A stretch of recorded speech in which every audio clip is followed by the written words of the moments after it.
The Redeemer was a story that I knew I had to write after having visited the Balkans during the NATO bombing of Belgrade. I went there to write a story, a documentary, together with another writer, and I met with a captain, Croatian captain, who had been in the village of Vukovar during the Serbian siege of the city. And he was a guy that he had lived a very tough life, and you could tell.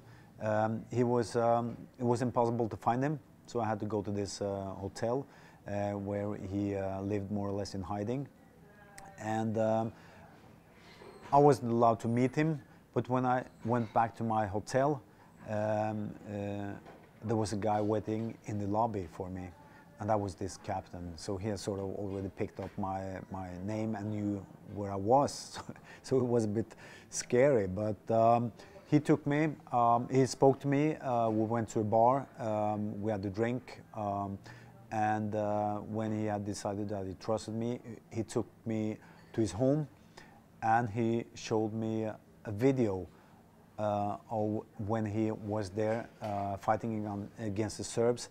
He had gone to the hospital to film what was going on there, because at that time they had no medicine left, where they during the siege had run out of anesthesia and medicine, and so they had to operate on the patients without anything.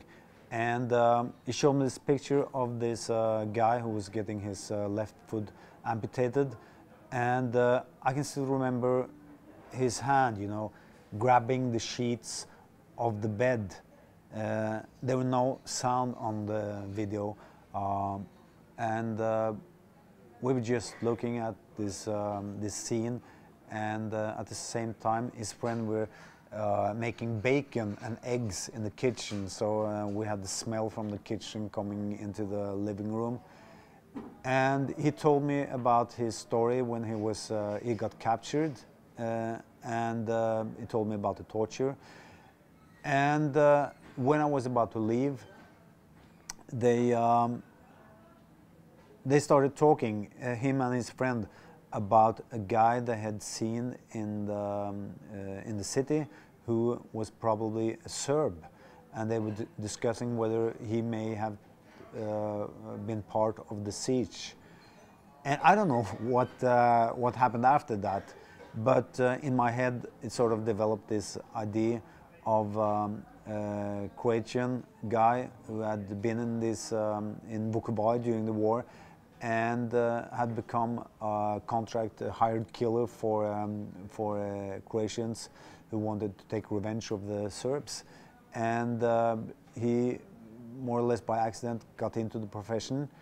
And when the story in The Redeemer starts, this guy is on his last job, and he's going to Oslo. And it's supposed to be a very easy job. And he shoots this officer in the Salvation Army. And on his way back from Oslo, the plane is delayed and he has to stay behind, and long enough so that he can read the news. And when he reads the news, he realizes that he has killed the wrong guy. So that is the sort of where the story starts. It starts with something taken from real life, and I've just put it into a story of fiction. In The Redeemer, much of the research I'd already done, writing a book together with another guy about the wars in the Balkans. So I didn't go back to do research especially for this guy, because sometimes you get in trouble if you do too much research. It sort of blocks the way for the fantasy and the fiction part of it. So I think that you have to do enough research so that you can write with authority, but at the same time, if you if you invest too much of your time in research, you tend to use too much of the research, that you sort of feel an obligation because of the time you spent on research to use it in the book, and that there's a danger that it will become very boring, and that you're sort of a schoolmaster instead of a crime writer. And I often tell myself that, okay, I spent enough time doing research now. I know enough. If I know more now, it's not a good thing. It's a bad thing. So I definitely did not go back. The Redeemer was sort of a new start for me, because the last 3 books, they were part of a story with a set of characters with Harry as the protagonist and Tom Waller as the antagonist. But it was, I think that the Redeemer took hopefully the best parts of the Redbreasts, that technique of writing, of using history, and again a war history, and hopefully also the best parts of the Devil's Star, where you have this hard-boiled crime story with fast-paced action scenes. So it was, I think of the Redeemer as, the Redbreast and Devil's Star put together. Sort of a greatest hits,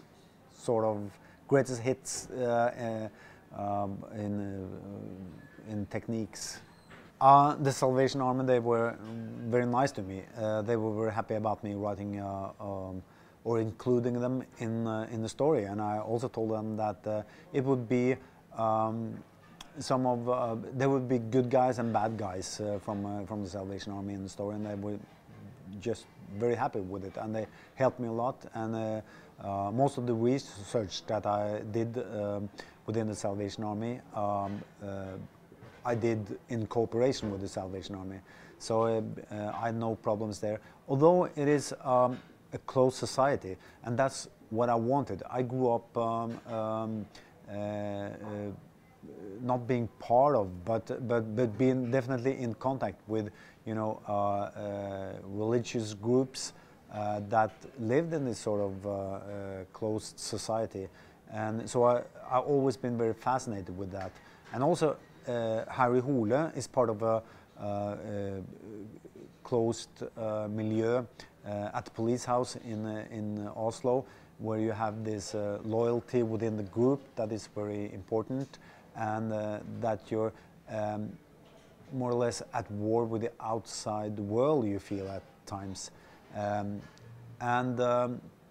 It also is very, it's a good thing for writing drama, conflicts between persons and secrets not being told. So it's a drama that has a bit of Henrik Ibsen in it, I think. I write more and more in a filmic way. A very important influence for me as a writer has been crime stories on film. More important than crime novels, actually. So it's just a natural way for me to write. I think in scenes. For example, if I have a day scene, I would automatically use a night scene in the next chapter. If it's been a very close encounter with people in a small room, in the next scene there would be wide open spaces. It's just a feeling of feeling for what you want in the story, what you see visually around you, light, if you want, close-ups, or if you want more of a tableau. I think for my generation, it's the way we think when we think in terms of stories, that we're influenced by films. And I also think that Nowadays, you see that many of the best stories are told in films and not in novels. Um, um, so I think that one of my most important influences are Frank Miller. Not necessarily his movies, but his graphic novels, because it combines literature with pictures. In my next life, I think I will try to make graphic novels, actually. Mm.